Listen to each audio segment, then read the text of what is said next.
Hello students, કેમ છો બધા? મજામાં ને? યસ.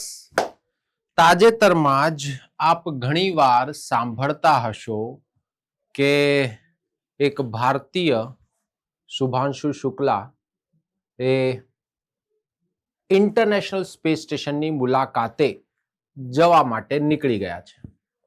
તો સર, આ મુલાકાત છે શું? અહીંયા કઈ કઈ બાબતો પર ચર્ચા થશે, કયા મુદ્દાઓ રહેશે, એ તમામ બાબતો પર ચર્ચા કરવા માટે આજે આપણે આ લેક્ચરની અંદર એકત્રિત થયા છીએ. યસ, તો આપને મારી પાછળ દેખાતું હશે કે એક્ઝિયોમ 4 મિશન આપણે એક આજકાલ ચર્ચામાં છે, તો આપણે એના ઉપર ચર્ચા કરીશું. જો આ મુદ્દાની વાત કરીએ તો સર, આ એક પ્રાઇવેટ સ્પેસ ફ્લાઇટ છે ઇન્ટરનેશનલ સ્પેસ સ્ટેશનની. આ ટોપિકની જો વાત કરીએ તો આ ટોપિકનો આપણી એક્ઝામમાં ક્યાં રેલેવન્સ છે, તો સર યુપીએસસી ની અંદર જે મેઇન્સ છે એના જનરલ સ્ટડીઝ પેપર 3 છે એની અંદર ઇમ્પોર્ટન્સ છે આનું, એઝ વેલ એઝ પ્રિલિમ્સમાં તો છે જ છે. જીપીએસસી ની પરીક્ષામાં વાત કરીએ તો સિમિલરલી જીપીએસસી ની પરીક્ષામાં પણ એના પ્રિલિમિનરી પેપરની અંદર એઝ વેલ એઝ મેઇન્સના પેપરની અંદર આ ટોપિકનું થોડુંક ઇમ્પોર્ટન્સ છે. એટલા માટે આ મુદ્દાને આપણે ચર્ચામાં લઈશું. આજનો આપણો આ જે લેક્ચર લેશે અને આપણે બાયલિંગ્વલ રાખવાનો પ્રયત્ન કરીશું, કેમ કે અંદર હું કેટલાક અંગ્રેજી શબ્દોનો પણ પ્રયોગ કરીશ, કેમ કે આપણા ઘણા વિદ્યાર્થી મિત્રો છે જે ઘણીવાર ડિમાન્ડ કરતા હોય છે કે સર હું ઇંગ્લિશમાં પ્રિપેરેશન કરું છું, ઘણા વિદ્યાર્થીઓ કહે છે ગુજરાતીમાં કરું છું, એટલે આપણે બાયલિંગ્વલ રાખીશું આખા લેક્ચરને. તો યસ, આઈ જઈએ લેંગ્વેજને કોઈ કન્સર્નમાં લીધા વગર આપણે આ લેક્ચરની ચર્ચા કરીએ. વાત કરીએ એક્ઝિયોમ 4 મિશન પર કે સર આ એક્ઝિયોમ 4 મિશન છે શું? તો સૌથી પહેલા તો સમજી લો, આ એક પ્રાઇવેટ સ્પેસ મિશન છે. કેમ હું પ્રાઇવેટ સ્પેસ મિશન કહું છું? સર, આ જે છે ને, આ યુએસએ ની એક પ્રાઇવેટ કંપની છે જેનું નામ જ છે એક્ઝિયોમ સ્પેસ. એના દ્વારા આ કાર્યક્રમ કરવામાં આવી રહ્યો છે. જો ઘણીવાર આપણા મગજમાં શું આવે કે યુએસએ થી કાર્યક્રમ થઈ રહ્યો છે તો બટ ઓબ્વિયસ છે કે નાસા જશે. બટ યુએસએ ની અંદર કે પછી આપણે જોઈએ તો એ કેપિટાલિસ્ટ કન્ટ્રી છે, મૂડીવાદી દેશ છે, તો એ પરિસ્થિતિમાં ત્યાં પ્રાઇવેટ સંસ્થાઓ જે છે બહુ એસોસિએટેડ જોવા મળે છે આવા સ્પેસ પ્રોગ્રામની અંદર. અને એટલા જ માટે અહીંયા આપણે એક્ઝિયોમ 4 મિશન જે છે ખાસ ધ્યાનમાં રાખીશું કે સર આ એક પ્રાઇવેટ સ્પેસ મિશન રહેલું છે જેના વિશે આપણને ખ્યાલ હોવો જોઈએ. એક્ઝિયોમ સ્પેસ કંપની દ્વારા આને કરવામાં આવ્યું છે. સર, આ આમની ચોથી આવા પ્રકારની કોઈક ઉડાણ છે, એટલા માટે આપણે નામ આનું રાખ્યું છે એક્ઝિયોમ 4. આને ઘણીવાર આ લોકો શોર્ટમાં AX4 તરીકે પણ લખતા હોય છે. જો ખરેખર વાત કરીએ તો હમણાં જ લોન્ચ થયું છે, થોડાક દિવસ પહેલાની જ વાત છે, 25 જૂનની આજુબાજુની વાત છે. જો આ લોન્ચ ડેટ છે ને ઘણીવાર ચેન્જ થઈ છે એક્ઝિયોમ 4 ની, અને આ લોન્ચ ડેટ ચેન્જ થઈને એમાં બહુ મોટો હાથ છે આપણો, એટલે કે ઈસરોનો. હવે થયું તું શું ખબર છે? ખરેખર આ લોકો છે ને આને સૌથી પહેલા તો મે મંથમાં લોન્ચ કરવાના હતા, બટ ત્યારે અમુક કારણોસર લોન્ચ ના કર્યું. પછી જૂન મંથની અંદર આપણે લોન્ચ કરવાનો પ્લાન કર્યો, ફર્સ્ટ વીક ઓફ જૂનમાં, ત્યારે પણ થોડુંક આગળ પાછળ થયું. પછી એક વસ્તુની ઇન્ફોર્મેશન મળી કે આની અંદર એક જે વપરાયેલું એન્જિન છે એમાં લિક્વિડ ઓક્સિજન થોડુંક લીક થઈ રહ્યું છે. હવે જ્યારે લિક્વિડ ઓક્સિજન લીક થઈ રહ્યું છે એવી ઇન્ફોર્મેશન મળી ને, તો પ્લાન કર્યું કે આપણે જ્યાં લિક્વિડ ઓક્સિજન લીક થઈ રહ્યું છે એના ઉપર જસ્ટ આપણે એક કહી શકીએ ને કે એક ટેપ લગાવી દઈશું એમ. એટલે નોર્મલ ટેપ ના હોય, સ્પેસ મિશન્સ કે આના માટે જે છે નાના મોટા રિપેરિંગ કરવા માટે આવી વિશિષ્ટ મટીરિયલ ધરાવતી ટેપ્સ લગાવવામાં આવતી હોય છે, એ લગાવી દઈશું. પણ આપણા ઈસરો દ્વારા અને ખાસ કરીને આપણા ઈસરોના ચેરમેન સાહેબ દ્વારા કહેવામાં આવ્યું કે ના ભાઈ, આ મિશનને થોડાક ટાઈમ માટે હોલ્ડ કરો, બટ આનું આપણે પ્રોપરલી તપાસ કરીશું.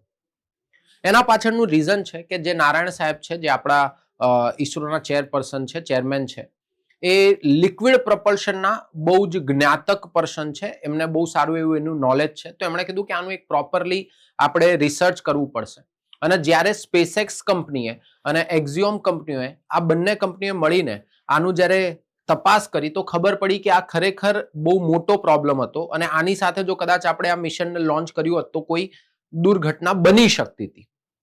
હે, બને જેવું જોયું નતું પણ બની શકતી હતી. એટલે ઈસરોએ ત્યારે પહેલા જ આગાહી આપી દીધી હતી કે આ રીતની આપણે લિક્વિડ ઓક્સિજન લીક થતું હોય ને એવી પરિસ્થિતિમાં આપણે આવો કોઈ કાર્યક્રમ કરીએ તો એ યોગ્ય નથી. અને એટલા જ માટે પછી આ જે કાર્યક્રમ છે, આ કાર્યક્રમ માં એ જે પાર્ટ હતો જેમાંથી લિક્વિડ ઓક્સિજન લીક થઈ રહ્યો હતો એને આખો રિપ્લેસ કરીને ફાઇનલી આપણે આને લોન્ચ કર્યો છે. આના લોન્ચિંગના સંદર્ભની વાત કરીએ તો સર આને સ્પેસએક્સ ના ફાલ્કન 9 ની મદદથી લોન્ચ કરવામાં આવ્યો છે. તથા એના સિવાય વાત કરીએ તો કે સર આની અંદર એક કેપ્સ્યુલ વપરાય છે.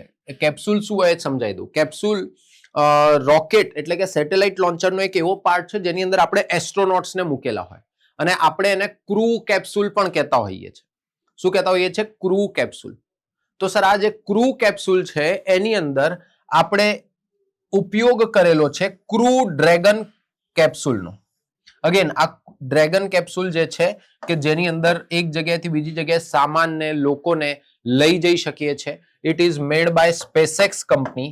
આ સ્પેસએક્સ કંપની દ્વારા જ નિર્માણ કરવામાં આવેલું છે અને સ્પેસએક્સ કંપની વિશે તમને ખ્યાલ જ હશે. ઇલોન મસ્કની આ કંપની છે. તો ધ્યાનમાં રાખીશું આ છે એક્ઝિયોમ 4 ના સંદર્ભની કેટલીક ડેટા. તદુપરાંત જો આગળ આપણે વાત કરીએ તો આની અંદર મેઇનલી આ 4 એસ્ટ્રોનોટના તમને ફોટો જોવા મળતા હશે. આ 4 એસ્ટ્રોનોટ્સનો આમાં સમાવેશ થાય છે. જેમાં એક છે પિગી વિલ્સન જે યુએસએ થી નાસાના છે. નાસામાં એમણે ઓલરેડી આ પ્રકારના કાર્યક્રમોમાં ઘણીવાર ભૂમિકા ભજવી છે તો એમનું પણ અહીંયા ભાગ છે. શુભાંશુ શુક્લા સાહેબ જેમના વિશે આપણે જાણીએ છીએ સર આ ભારતથી આની અંદર જોડાયેલા છે. તદ ઉપરાંત વાત કરીએ તો યસ સ્વાઝોત્સ ઉઝનેક્સ્કી પણ આની અંદર સમાવેશ થયેલા છે જે યુરોપથી આવે છે. યુરોપિયન સ્પેસ એજન્સી દ્વારા આ જે છે ફર્સ્ટ ટાઈમ તમને જોવા મળશે. ત્યારબાદ ટિબોર કાપુ બરાબર છે જે હંગરીથી બિલોંગ કરે છે. આ પણ આની અંદર આવે છે. તો સર આ 4 એસ્ટ્રોનોટ્સ જોવા મળે છે. આપણે ખાસ તો આપણા ભારતીય એસ્ટ્રોનોટના સંદર્ભની ઇન્ફોર્મેશન આપણને ખ્યાલ હોવી જોઈએ. જો ભાઈ એક વસ્તુ સમજો, આ એક પ્રાઇવેટ સ્પેસ મિશન છે.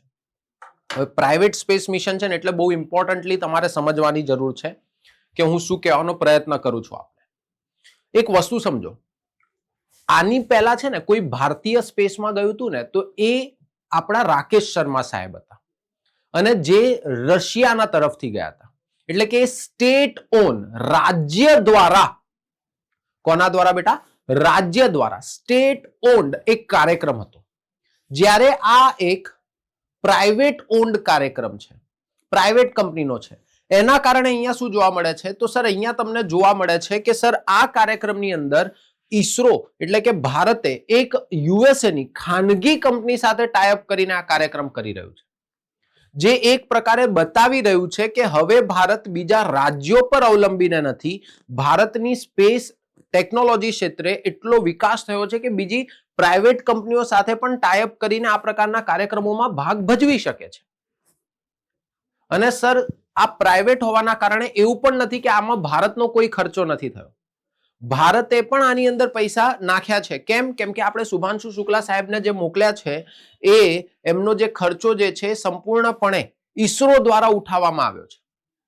તો તમને અહીંયા મેઇન મુદ્દો તો મારો એ જ છે કે એ જ સમજાવવા માંગુ છું કે આ કોઈ પ્રાઇવેટલી ઓન્ડ કાર્યક્રમ હોવાના કારણે, કોઈ સ્ટેટ ઓન્ડ ના હોવાના કારણે આપણે ખર્ચો પણ કરેલો છે. ક્લિયર છે? રાઈટ? તો એ વસ્તુ ધ્યાનમાં રાખીશું. ને આ કાર્યક્રમનો એક બેનિફિટ એ છે કે સર આપણા જ્યારે ભારતીય એસ્ટ્રોનોટ કોઈ આ રીતે જાય છે તો એમને એક્સપિરિયન્સ આવશે કે સ્પેસની અંદર કઈ રીતે પરિસ્થિતિઓ સાથે ડીલ કરવાની છે અને એના સંદર્ભનો એમનો જે એક્સપિરિયન્સ છે એ એક્સપિરિયન્સનો લાભ લઈને ઈસરો જે છે પોતાના ગગનયાન કાર્યક્રમને સફળતાપૂર્વક કરી શકશે. એટલા માટે આ પ્રકારના કાર્યક્રમો આપણી માટે ખૂબ જરૂરી થઈ જતા હોય છે. સર મેઇનલી આ એક્ઝિયોમ 4 કાર્યક્રમ જે છે આ કાર્યક્રમના ઉદ્દેશ્યો શું છે તો જો હું તમને સમજાવું. હમણાં જ આપણે વાત કરી હતી ક્રૂ ડ્રેગન કેપ્સ્યુલનો ઉપયોગ કર્યો છે. હવે આ ક્રૂ ડ્રેગન કેપ્સ્યુલ જે છે એ જશે સ્પેસમાં. ઇન્ટરનેશનલ સ્પેસ સ્ટેશન જે છે એ ઇન્ટરનેશનલ સ્પેસ સ્ટેશન સાથે ડોક થશે. ડોકિંગનો મતલબ શું છે તો કે સર સ્પેસની અંદર જ્યારે બે ઓબ્જેક્ટને એકબીજા સાથે જોઈન્ટ કરવામાં આવે તો એને ડોકિંગ કહેતા હોઈએ છીએ. તો સર આનું ડોકિંગ થશે. જેવું ડોકિંગ થશે ત્યારબાદ આ સ્પેસ કેપ્સ્યુલમાંથી જે એસ્ટ્રોનોટ છે એ ઇન્ટરનેશનલ સ્પેસ સ્ટેશનમાં જશે.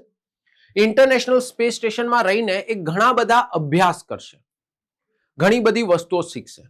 જો જોવા જઈએ તો ટોટલ 30 થી પણ વધારે વૈજ્ઞાનિક પ્રયોગો અહીંયા કરવાના છે. 30 થી વધારે વૈજ્ઞાનિક પ્રયોગો. જેમ કે હું તમને એક એક્ઝામ્પલ આપું. લેટ્સ ટેક એક એક્ઝામ્પલ લઈએ. સ્પેસની અંદર એક તો માઇક્રોગ્રેવિટી એક્સપેરિમેન્ટ કરવામાં આવે. કયા એક્સપેરિમેન્ટ? માઇક્રોગ્રેવિટી, જે અહીંયા થશે. માઇક્રોગ્રેવિટી એક્સપેરિમેન્ટનો મતલબ શું છે? સર, અહીંયા સ્પેસની અંદર છે ને ગુરુત્વાકર્ષણ બળ જેવું પૃથ્વી પર કે બીજા કોઈ ગ્રહ પર કદાચ પ્રબળ હોય એવું જે પ્રબળ જોવા મળે છે એટલું પ્રબળ સ્પેસની અંદર નહીં.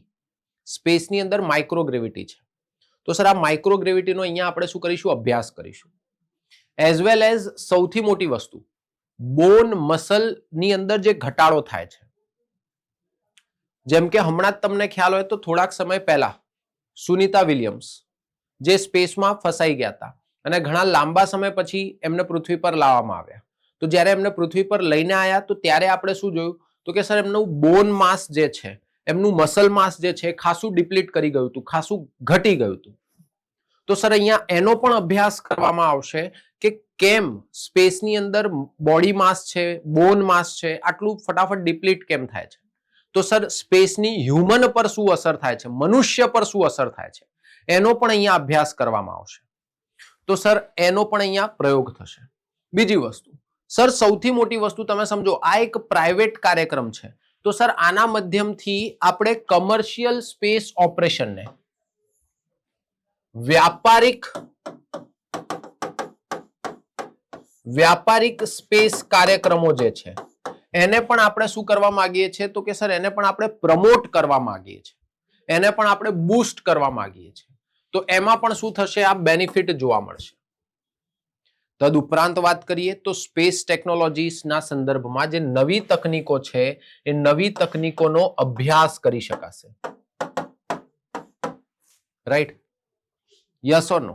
હમણાં જ વાત કરીએ પ્રમાણે માઇક્રોગ્રેવિટીનો અભ્યાસ પણ કરી શકાશે. તો આ આપણને અહીંયા આના કેટલાક ઓબ્જેક્ટિવ્સ જોવા મળે છે. કોના? એક્ઝિયોમ મિશનના. રાઈટ? જો આ ટોપિકને મેં કીધું એ પ્રમાણે આપણે પ્રિલિમ્સ મેન્સ બંનેના પર્સપેક્ટિવથી ભણીએ છીએ એટલે આપણા મગજમાં આઈડિયા ક્લિયર હોવો જોઈએ. યસ. તદ ઉપરાંત આ જે કાર્યક્રમ છે આ કાર્યક્રમની વિશેષતાઓ શું છે, સિગ્નિફિકન્સ શું રહેશે? તો સર, આ કાર્યક્રમનું સૌથી મોટું સિગ્નિફિકન્સ એ છે કે સર, આ પ્રાઇવેટ પાર્ટનરશિપ જે છે સ્પેસ કાર્યક્રમોમાં એને પ્રમોટ કરે છે.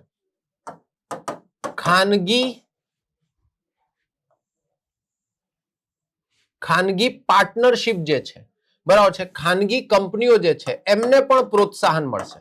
અને તમને ખ્યાલ ના હોય તો કહી દઉં, ભારતનું આ કાર્યક્રમમાં જોડાવા પાછળનો મુખ્ય ઉદ્દેશ્ય આ જ છે કેમ કે ઇન્ડિયા પણ સ્પેસ ટેકનોલોજી ક્ષેત્રે પ્રાઇવેટ સેક્ટરને બૂસ્ટ કરવા માંગે છે. ઈસરોની પણ એવી ઈચ્છા છે કે ભારતમાં પણ ખાનગી કંપનીઓ બને જે આ પ્રકારના કાર્યક્રમો કરે, જેના કારણે ઈસરો જે છે એ કોર સ્પેસ ટેકનોલોજીસ જે છે એના ઉપર કાર્ય કરી શકે, ડીપ સ્પેસના એક્સપેરિમેન્ટ કરી શકે અને નાના મોટા કાર્યો જે છે આ પ્રકારના એ પ્રાઇવેટ કંપનીઓ દ્વારા કરવામાં આવે. હવે એટલા માટે જ્યારે ઈસરો જ્યારે બીજા દેશોની ખાનગી કંપનીઓ સાથે આ રીતનું જોડાણ કરે છે તો એના કારણે આપણી ખાનગી કંપનીઓને પણ લાભ થશે અને વિશ્વભરની ખાનગી કંપનીઓને પણ પ્રોત્સાહન મળશે. યસ ઓર નો બેટા? તો એ ધ્યાનમાં રાખીશું. બીજી વસ્તુ, સર, એક એક્ઝિયોમ સ્ટેશન કરીને આપણે એક સ્ટેશન બનાવ્યું છે જે ઇન્ટરનેશનલ સ્પેસ સ્ટેશનમાં એક એનો પાર્ટ છે, તમે સમજી શકો છો એ રીતે. તો સર, એ પહેલું પ્રાઇવેટ રહેશે. સર, તદ ઉપરાંત વાત કરીએ તો સર, આની મદદથી શું થાય છે તમે સમજો. જો અહીંયા અલગ અલગ દેશના તમે એસ્ટ્રોનોટ્સને લઈને જાઓ છો અને ઇન્ડિયાથી છે, નાસાથી છે, હંગરીથી છે, પોલેન્ડથી છે, અલગ અલગ જગ્યાએથી. હવે જો આવા અલગ અલગ જગ્યાએથી તમે જ્યારે એસ્ટ્રોનોટ્સને લઈ જાઓ છો તો એના કારણે તમારી ઇન્ટરનેશનલ ડિપ્લોમસી પણ સ્ટ્રોંગ થાય છે. શું સ્ટ્રોંગ થાય છે? International diplomacy.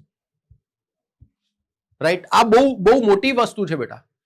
તમે સમજો, આજની તારીખમાં કોઈની સાથે તમારે સંબંધો સારા કરવા હોય તો એ સંબંધો સારા કરવા માટે ખાલી એક જ રસ્તો નથી, અર્થતંત્ર. એના સિવાય ટેકનોલોજી ટ્રાન્સફર્સ, બરાબર છે, ટેકનોલોજીકલ એડવાન્સમેન્ટ્સ, આ પણ એટલો જ ઇમ્પોર્ટન્ટ એક ફેક્ટર બની જાય છે. તો એના સંદર્ભમાં પણ આપણા મગજની અંદર આઈડિયા ક્લિયર હોવો જોઈએ કે કઈ રીતની આ બધી વસ્તુઓ પ્રોગ્રેસ કરતી હોય છે.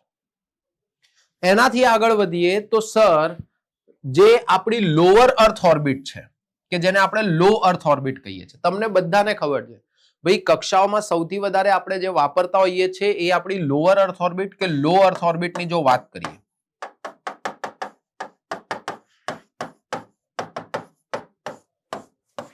શેની વાત કરીએ? લો અર્થ ઓર્બિટની. તો સર લો અર્થ ઓર્બિટ જે છે એ બહુ મોટા પ્રમાણમાં અર્થતંત્રની અંદર ભૂમિકા ભજવતી જોવા મળે છે. જ્યારે તમે આ પ્રકારના કાર્યક્રમો કરો છો તો લોઅર અર્થ ઓર્બિટનો જે ઉપયોગ છે એના સંદર્ભમાં તમે વિશ્વને અને અલગ અલગ સ્પેસ એજન્સીને, ખાનગી કંપનીઓને નવા પરિમાણો ઊભા કરીને આપો છો. કેમ કે તમે જુઓ, આ ઇન્ટરનેશનલ સ્પેસ સ્ટેશન જે છે, તમારું ઇન્ટરનેશનલ સ્પેસ સ્ટેશન, આ ઇન્ટરનેશનલ સ્પેસ સ્ટેશન તમારું 400 કિલોમીટરની આજુબાજુની કક્ષામાં છે, હે ને? 400 થી 450 કિલોમીટરની કક્ષામાં છે, જે લોઅર અર્થ ઓર્બિટમાં છે. ઇવન તમે આવનારા દિવસોમાં આની જ મદદથી સ્પેસ ટુરિઝમ જેવી વસ્તુઓને પણ પ્રમોટ કરી શકો છો. સ્પેસ ટુરિઝમ જેવી વસ્તુઓને એને પણ શું કરી શકો છો? પ્રમોટ કરી શકો છો. તો સર આ આપણને કેટલાક સિગ્નિફિકન્સ જોવા મળે છે. શું જોવા મળે છે? કેટલાક સિગ્નિફિકન્સ. ક્લિયર છે? એનાથી આગળ વાત કરીએ. એક્ઝિયોમ સ્પેસ જે છે, જેના દ્વારા આ કાર્યક્રમ કરવામાં આવ્યો છે, એમનું મેઇન વિઝન શું છે? શા માટે લોકો આટલો મહત્વપૂર્ણ કાર્યક્રમ કરી રહ્યા છે? તો જરા એને પણ સમજવાનો પ્રયત્ન કરીએ. તો ભાઈ સૌથી પહેલા તો જો એમબી ઇન્ટરનેશનલ સ્પેસ સ્ટેશનની જો વાત કરું ને, તો પાંચ સ્પેસ એજન્સીએ મળીને એને બનાવેલો છે, બરાબર છે. 15 થી વધારે દેશના એમાં પૈસા લાગેલા છે. ઇન્ટરનેશનલ સ્પેસ સ્ટેશન આ 5 સંસ્થાઓને એટલું પોસાતું નથી. સિમ્પલ વસ્તુ કહું છું, એનું મેન્ટેનન્સ બહુ અઘરું પડે છે. એટલે આ ઇન્ટરનેશનલ સ્પેસ સ્ટેશન સાથે સંલગ્ન જે મહત્વપૂર્ણ 5 સંસ્થાઓ છે, હે ને, જેમાં નાસા છે, રશિયા છે, યુરોપિયન સ્પેસ એજન્સી છે, જાક્સા છે, બરાબર છે, કેનેડિયન સ્પેસ એજન્સી છે, આ બધી આમને પોસાતું નથી. તો આમની ઈચ્છા શું છે? તો કે ભાઈ થોડીક ખાનગી કંપનીઓનું પણ પાર્ટિસિપેશન આવે ને તો એમને આર્થિક સપોર્ટ થઈ જાય એમ. હવે એમાં જો એક્ઝિયોમ જેવી કંપની આવે છે તો એ કદાચ આવનારા દિવસોમાં આ ઇન્ટરનેશનલ સ્પેસ સ્ટેશન જેવી જે જગ્યાઓ છે એના વ્યાપારિક રિપ્લેસમેન્ટ તરીકે ઉભરીને આવી શકે છે. શું ભાઈ? વ્યાપારિક રિપ્લેસમેન્ટ તરીકે, રાઈટ? તો કે ભાઈ કમર્શિયલાઇઝ્ડ વેમાં આપણે એને યુઝ કરીશું, એને આપણે શું કરી શકીશું? રિપ્લેસ કરી શકીશું. તો એ બહુ યુઝફુલ વસ્તુ થઈ જાય છે. તો આજની તારીખમાં જે આપણને જોવા મળે છે કે સર એક્ઝિયોમ જેવી પ્રાઇવેટ કંપનીઓ અહીંયા આવી રહી છે, એમનું આ એક ઉદ્દેશ્ય છે. જેમ કે કદાચ તમને ખ્યાલ ન હોય તો એક સ્ટોરી કહું. આપણી આ જે ઇન્ટરનેશનલ સ્પેસ સ્ટેશન છે ને, એમનું પ્લાનિંગ એવું છે કે 2030 સુધી ચલાવીશું. પહેલા તો પ્લાનિંગ એવું જ છે, અત્યાર સુધી તો એવું જ ડિક્લેર કરેલું છે. પછી કે એને છે ને ઉતારી લઈશું, ઇન્ટરનેશનલ સ્પેસ સ્ટેશનને નીચે લાવી દઈશું, અને નીચે લાવીને પછી પેસિફિક મહાસાગર જે છે, પ્રશાંત મહાસાગર છે, એમાં એક જગ્યા છે પોઈન્ટ નિમો કરીને, ત્યાં એને કે ડુબાડીને મૂકી દઈશું. આવું આ બેઝિક એમનો પ્લાનિંગ છે.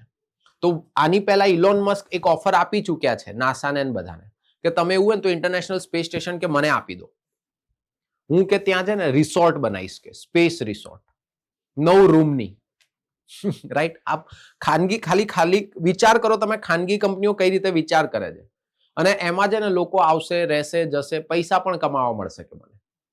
હવે જો આ જ્યારે આવી બીજી પણ વ્યાપારિક કંપનીઓ અહીંયા જોડાય છે તો સ્પેસ ટુરિઝમ જેવા જે મુદ્દાઓ છે એને કોઈક રીતે બૂસ્ટ આપવાનો પ્રયત્ન થાય. સ્પેસ ઇકોનોમી અને અવકાશી અર્થતંત્ર જે છે એને કોઈક રીતે પ્રમોટ કરવાનો પ્રયત્ન થાય. તો એની માટે આ એમનું વિઝન જોવા મળે છે. યસ ઓર નો? બીજી વસ્તુ, મેઇન જો પ્રાઇવેટ કંપની જોડાઈ છે એનો મેઇન ઉદ્દેશ્ય શું હોય? મેઇન ઉદ્દેશ્ય એનો શું હોય? તો કે સર વ્યાપાર, પૈસા. તો આપણને એ જ જોવા મળે છે કે સર ઇન્ટરનેશનલ સ્પેસ સ્ટેશનનું રિપ્લેસમેન્ટ બની શકે છે, બરાબર છે, લોઅર અર્થ ઓર્બિટની ઇકોનોમીને ઇમ્પ્રૂવ કરી શકીએ છીએ. ક્લિયર છે?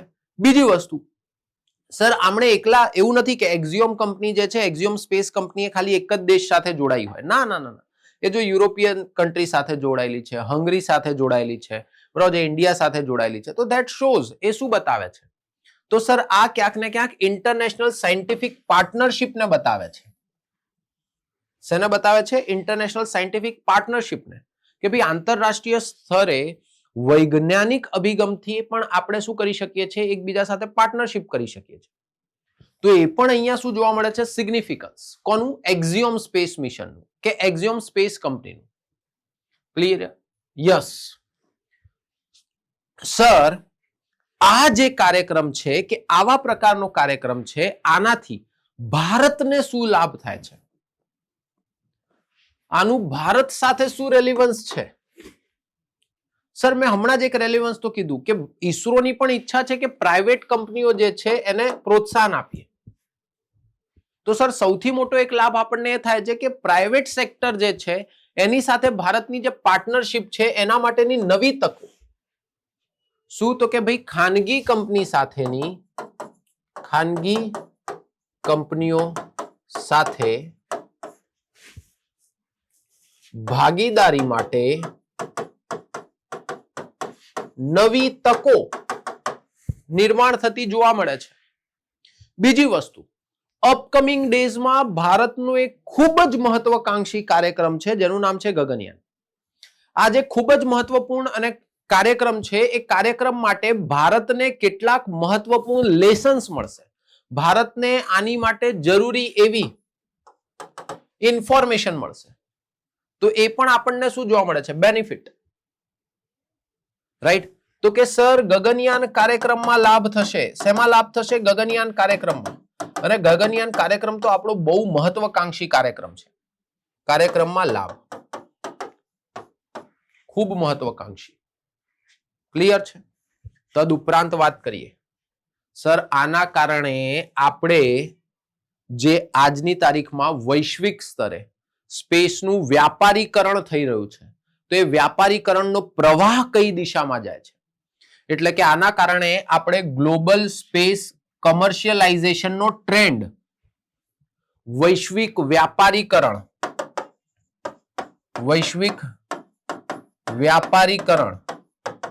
નો જે પ્રવાહ છે એ પ્રવાહને પણ આપણે શું કરી શકીશું? સમજી શકીશું. રાઈટ? તો ગ્લોબલ સ્પેસ કમર્શિયલાઇઝેશનના ટ્રેન્ડને આપણે બહુ સારી રીતે સમજી શકીશું. તો સર એ પણ આપણને શું જોવા મળે છે? રેલેવન્સ જોવા મળે છે. શું જોવા મળે છે બેટા? રેલેવન્સ. તો ધ્યાનમાં રાખીશું, it is relevance to India. Clear છે? બહુ સરસ. Now let's go ahead. હવે જો મેં કીધું એ પ્રમાણે આ ટોપિકને આપણે પ્રિલિમ્સ મેન્સ બંનેના પર્સપેક્ટિવથી કવર કરીએ છીએ. તો ભાઈ કોઈ પણ કાર્યક્રમ હોય, કેટલો પણ સારો કેમ ના હોય, કેટલા પણ લાભ કેમ ના હોય, પણ એની સાથે પડકારો તો સંકળાયેલા જોવા મળે જ છે. સર અહીંયા જ્યારે આપણે આ પ્રકારનો કાર્યક્રમ કરીએ છીએ તો એના કારણે એક બહુ મોટો પડકાર આપણને જે જોવા મળે છે એ છે સૌથી પહેલા તો સ્પેસ ટ્રાફિક અને ડેબ્રી. શું છે? ઓર્બિટલ ડેબ્રી. ડેબ્રી બોલે તો કચરો. ભાઈ આ બહુ જ મોટી સમસ્યા છે આજની તારીખમાં. અવકાશીય કચરો જે છે that is one of the biggest problem. બહુ મોટો પ્રોબ્લેમ. કેમ કે તમે સમજો યાર, અહીંયા થાય છે શું? અહીંયા એવું થઈ રહ્યું છે કે અવકાશની અંદર કચરો વધતો જઈ રહ્યો છે અને એને રિમૂવ કરવાનો કોઈ ચાન્સ આપણી જોડે, કે એને રિમૂવ કરવાનો ચાન્સ તો છે પણ એને રિમૂવ કરવાની એટલી તકનીકોનો હજી અભાવ છે. ધ્યાનથી સાંભળજો. જેમ કે એક વ્યક્તિ છે જેમનું નામ છે ડોનાલ્ડ કેસલર, નાસાના વૈજ્ઞાનિક હતા. એમણે તો કીધું છે કે આ જે અવકાશીય કચરો છે ને ડોમિનો ઇફેક્ટ ધરાવે છે. શું ધરાવે છે? અવકાશીય કચરો જે છે એ ડોમિનો ઇફેક્ટ ધરાવે છે. ડોમિનો ઇફેક્ટનો મતલબ શું થાય? ડોમિનો ઇફેક્ટનો મતલબ એક સિમ્પલ છે. જો એક સિમ્પલ એક્ઝામ્પલ આપું છું. તમને ખબર છે આ કક્ષાઓમાં ફરતો જે કચરો છે એ કેટલી હાઈ સ્પીડ પર ફરતો હોય? ધારો કે માની લો કોઈ નાનો સ્ક્રૂ પણ ફરી રહ્યો છે તો એની અંદાજિત સ્પીડ જે છે ને 15 કિલોમીટર પ્રતિ સેકન્ડ જેટલી હોઈ શકે. મીન સ્પીડ કહું છું, આ તો એક મીન કાઢું છું, એવરેજ કાઢવાનો પ્રયત્ન કરીએ તો 15 કિલોમીટર પ્રતિ સેકન્ડ. હવે આટલી સ્પીડ પર સ્ક્રૂ ફરતો હોય એ કોઈ પણ વસ્તુને અથડાશે ને તો એને નુકસાન તો કરશે જ. અને ખાલી નુકસાન નહીં કરે, એ નવા કચરાને જન્મ પણ આપશે. સ્ક્રૂ ધારો કે માની લો કોઈ સેટેલાઇટ છે, એ સેટેલાઇટની સોલાર પેનલને અથડાયો, હે સેટેલાઇટમાં ખબર છે પેનલ લાગેલી હોય, સોલાર પેનલ આમ સાઈડમાં, એને અથડાયો તો એના કારણે હજી નવો કચરો નિર્માણ થશે.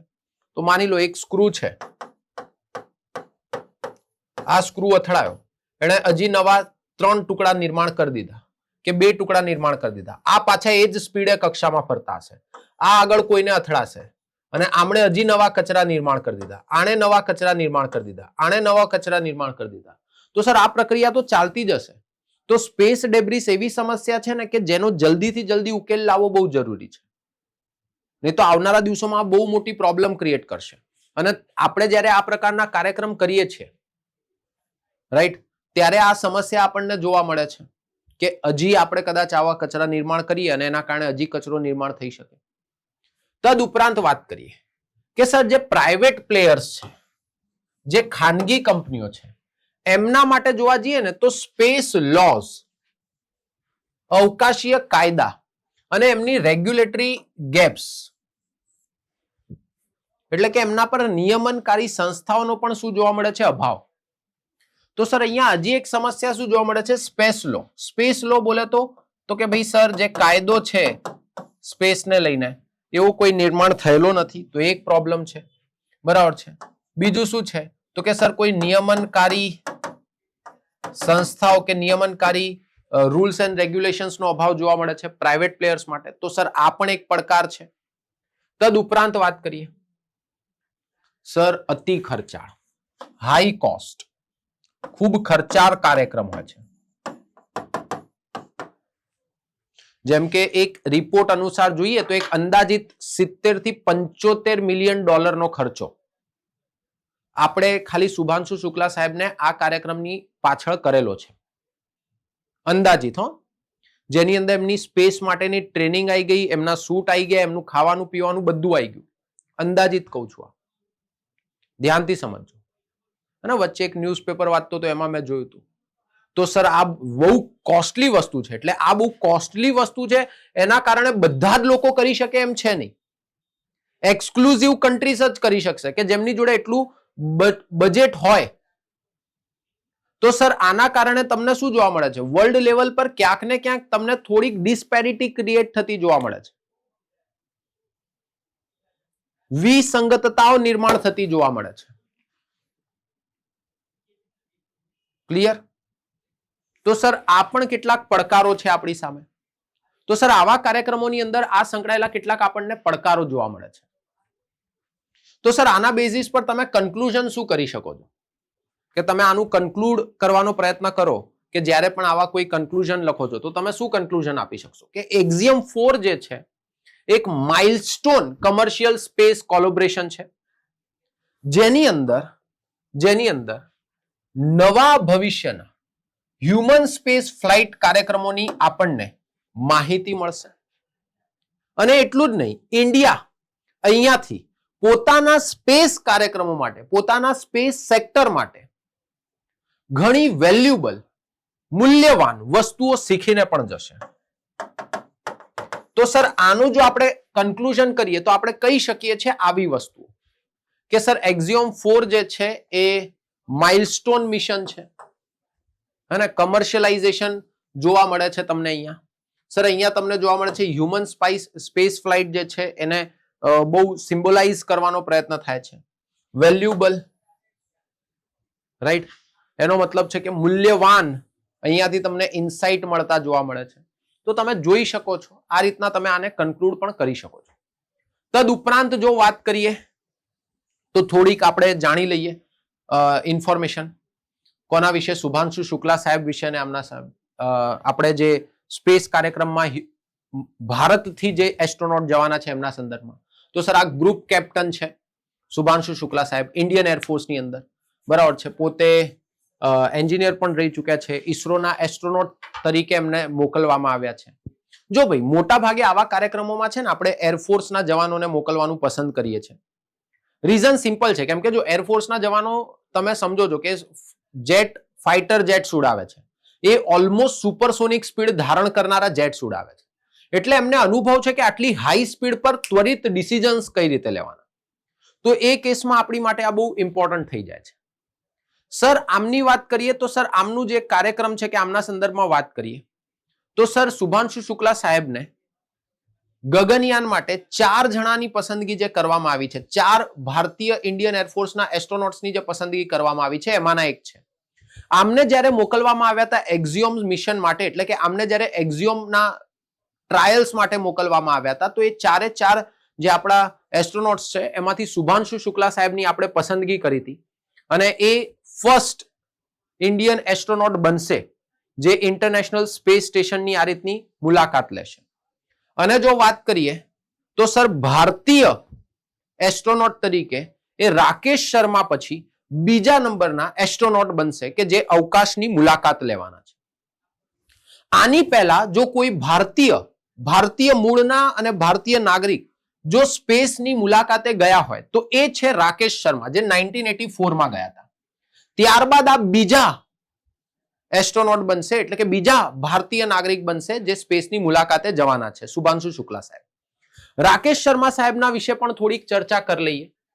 તો રાકેશ શર્મા જે છે એ વિંગ કમાન્ડર હતા, જો મેં કીધું એ પ્રમાણે. મોસ્ટલી તમને ઇન્ડિયન એરફોર્સના જવાનો જોવા મળશે, રાઈટ. 1984માં અમને આ કાર્યક્રમ માટે મોકલ્યા હતા આપણે સ્પેસની અંદર, અને આ જે કાર્યક્રમ હતું એ સોયુઝ T11 ની મદદથી કરવામાં આવ્યું હતું. સર આ જે છે સોવિયત યુનિયન એટલે કે આપણી રશિયાની સ્પેસ એજન્સી દ્વારા કરવામાં આવેલું કાર્યક્રમ છે, અને આ ભારતના પ્રથમ એવા એસ્ટ્રોનોટ બન્યા હતા, ભારતના પ્રથમ એવા નાગરિક બન્યા હતા કે જેમણે સ્પેસની મુલાકાત લીધી હોય. ક્લિયર છે બેટા? તો આ કેટલાક મુદ્દાઓ આપણને ખ્યાલ હોવા જોઈએ. તો આપણે એક્ઝિયોમ 4 મિશનના સંદર્ભમાં પરીક્ષાને ધ્યાનમાં રાખીને જેટલી પણ ઇમ્પોર્ટન્ટ ઇન્ફોર્મેશન છે એના પર ચર્ચા કરી. હવે ધ્યાનથી સાંભળો. હવે તમને આવા પ્રકારની માહિતીમાં મજા આવી હશે, સમજવા મળ્યું હશે. આવી જ રીતે જે યુપીએસસી જીપીએસસી નો સિલેબસ છે આપણો, એને ડિટેલમાં ભણવા માટે, એને મોડ્યુલ વાઇઝ ભણવા માટે આપણે એક નવી બેન્ચ લોન્ચ કરવા જઈ રહ્યા છીએ. આ જે નવી બેચ છે, આ નવી બેચ ઓફલાઈન બેચ રહેશે. આ બેચની વિશેષતા એ છે કે અહીંયા આપણે મોડ્યુલ વાઇઝ બધી વસ્તુઓ ભણાવીએ છીએ સ્ટુડન્ટને. એટલે કે જે તમારો ટોપિક છે એ ટોપિકનો તમને મોડ્યુલ મળી જશે અને એ મોડ્યુલ વાઇઝ તમને બધી વસ્તુ ભણાવવામાં આવશે. ઇવન આ મોડ્યુલની અંદર યુપીએસસી અને જીપીએસસી ના જે તે ટોપિકના બધા પીવાયક્યુ પણ સામેલ હશે. સર અહીંયા મેન્સના પ્રશ્નો પણ તમારા સામેલ હશે જે પીવાયક્યુમાં પૂછાયા હોય. પ્રેક્ટિસ ક્વેશ્ચન્સ પણ આ મોડ્યુલમાં સામેલ હશે. તથા અહીંયા વિદ્યાર્થીઓ માટે આપણે અલગથી સ્પેશિયલ ડાઉટ સોલ્વિંગ સેશન પણ રાખતા હોઈએ છીએ. તદુપરાંત વાત કરીએ તો સમયાંતરે આપણે ક્લાસ 1-2 ઓફિસર્સને બોલાવતા હોઈએ છીએ સ્ટુડન્ટ્સને માર્ગદર્શન આપવા માટે. આજની તારીખમાં તમે નવી જીપીએસસી ની પેટર્ન જુઓ કે યુપીએસસી ની પેટર્ન જુઓ તો તમને જોવા મળશે કે સર આ પેટર્નની અંદર લેખિત પરીક્ષાઓનું ખૂબ મહત્વ છે. એટલા માટે મેન્સ માટે, એસે ના પેપર માટે અલગથી આપણે પ્રેક્ટિસ સેશન્સ પણ રાખતા હોઈએ છીએ. યસ ઓર નો? આ જે બેચ છે આપણી, આ બેચ 30 જૂનથી સ્ટાર્ટ થવા જઈ રહી છે. અને સર આ બેચનો ટાઈમિંગ જે છે એ બપોરે 3 વાગ્યાથી 6 વાગ્યાનો રહેશે. અને સર આ બેચ જે છે, આ બેચ આપણી સરઘાસણ ખાતે રહેશે. ક્યાં રહેશે બેટા? સરઘાસણ ખાતે. આ રહ્યો એડ્રેસ. જો વધારે માહિતી જોઈતી હોય તો આ કોન્ટેક્ટ ડિટેલ્સ આપેલી છે, એના પર કોલ કરીને આપ વધારે માહિતી પ્રાપ્ત કરી શકો છો. ક્લિયર છે? તદ ઉપરાંત વાત કરીએ સર આ બધી વસ્તુ સાચી છે, પણ સર અહીંયા આ બેચની અંદર કોણ અમને ભણાવશે? તો આ છે અમારી એક્સપર્ટ ફેકલ્ટીઝની ટીમ. તમારી બેચની અંદર તમારા મેન્ટર તરીકે વિકાસ સર પોતે તમારી સાથે રહેશે. મિતેશ સર જે છે એ ઇકોનોમી, એસે અને ફિઝિકલ જ્યોગ્રાફી જેવા વિષયો તમને ભણાવશે. હું પોતે સાયન્સ એન્ડ ટેકનોલોજી અને એથિક્સ વિષય તમને ભણાવીશ. દુર્ગેશ સર મેથ્સ અને રીઝનિંગ ભણાવશે. રવિ સર જે છે એ પોલિટી વિષય તમને ભણાવશે. દર્શિત સર તમને જ્યોગ્રાફી ભણાવશે. Prashant sir Indian culture, Dishant sir Gujarat culture, Kuldeep sir જે છે એ ઇન્ડિયન હિસ્ટ્રી ભણાવશે, વિશાલ સર તમને ગુજરાત હિસ્ટ્રી ભણાવશે, જય સર તમને એન્વાયરમેન્ટ એન્ડ કરંટ અફેરમાં મદદરૂપ થશે, સંદીપ સર જે છે એ ઇંગ્લિશ વિષય તમને ભણાવશે અને તદુપરાંત ગુજરાતી અને પબ્લિક એડમિનિસ્ટ્રેશન જેવા મહત્વપૂર્ણ વિષય માટે એક્સપર્ટ ફેકલ્ટીઝ પણ રહેશે. એટલે કહું છું ડેમો લેક્ચર્સ 30 તારીખથી સ્ટાર્ટ થવા જઈ રહ્યા છીએ. કોઈ પણ પ્રકારની માહિતી જોઈએ આ નંબર પર કોલ કરો, માહિતી પ્રાપ્ત કરો, ડેમો લેક્ચર્સ અટેન્ડ કરો, જેનાથી તમને આઈડિયા લાગશે કે કઈ રીતની બધી વસ્તુઓ ચાલે છે. ક્લિયર છે બેટા? તો આની સાથે આજનો સેશન, આજનો લેક્ચર આપણે અહીંયા સુધી રાખીએ છીએ. ભવિષ્યમાં આપણે જ્યારે મળીશું ત્યારે કંઈક નવું શીખીશું, નવું જાણીશું. ત્યાર સુધી હું હેમંત હિવરાલે આપ સૌની રજા લઉં છું. જય હિન્દ, જય ભારત.